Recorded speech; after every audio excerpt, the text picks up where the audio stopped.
turned 30 last year and just decided that I just needed to sort of take a shot at something I really wanted to do. And then about 2 months ago, we opened the doors. I always wanted to call the shop the Inkwell after the get sick, get well, hang around an Inkwell quote. And then the next line, ring bell, hard to tell if anything is going to sell, was just seemed perfect for a shop where I had no idea what I was doing.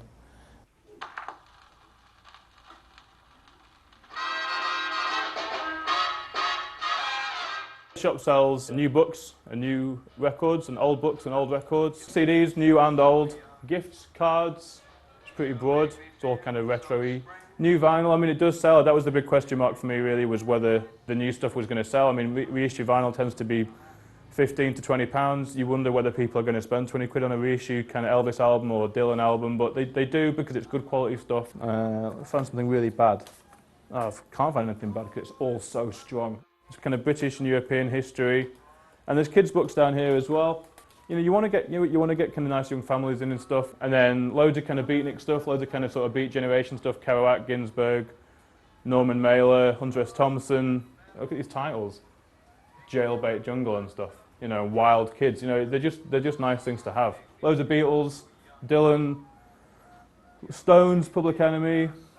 Loads of music books, and then loads of film books along the bottom. You know, it's all kind of part of the same aesthetic, and also because it just broadens out who's attracted to the shop. It's not always the big name stuff that sells. You know, sometimes it is, you know, the weird stuff. It has to suit the shop, you know, and I think that when stuff sits there not selling, it's because it's kind of not really the vibe of the shop. The whole place is done out like an old school, or like an old schoolhouse to some extent. You've got kind of old school desks and a blackboard and old school maps. Everything you see is, I did. You know, this was just an empty room before, and there was no kind of shop fitter or anything. Like, it's meant to be a very friendly, very welcoming environment. A lot of people, I think, do this kind of thing because they kind of want to be their own boss. It wasn't really about that. It was about a challenge, you know, and that's the big perk for me, is doing a job that's challenging me every single day. Is making me think about how this place works, what I can do to improve it. Like, the unpredictability of it is a perk, you know. Having come from a job where it was every day was the same, just being in a situation where you just don't know who's going to come through the door, what opportunities are going to come through the door. Well, there's not really a downside, is it? That's a good answer, isn't it? Really, it's nice to be able to say that. No, there's not really a downside. I've made kind of every effort to max on the things that a HMV or online shopping can't offer. So product knowledge is the big thing, customer service is a big thing, being up for chatting to people, creating an interesting space in which to buy things, making sure it's an experience when people come, that they leave feeling that they've done something with their day by being here. They've had an experience. I think something like this is, you don't have expectations, you have hopes. People sort of say this kind of thing, it's a risk or it's a gamble. I've always thought of it more like an experiment. You know, it's something that I think definitely can work, but you just need to try and do a variety of things and see what works the best. I don't think it's a case of it failing or succeeding. This shop will work, it will tick over. I'm pretty confident about that.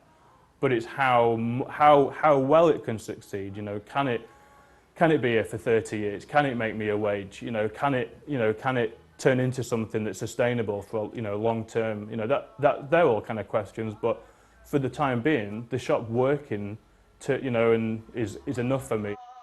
It's time that this kind of shop tried to do something different. You know, it needs to, because otherwise they are just going to die.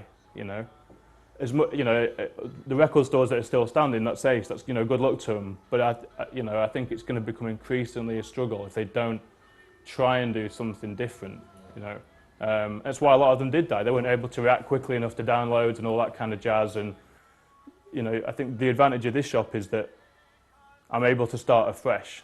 I haven't been here for 20 or 30 years. I'm able to open this kind of shop, doing all the things I think this type of shop needs to do now to work. We'll see whether it does or not.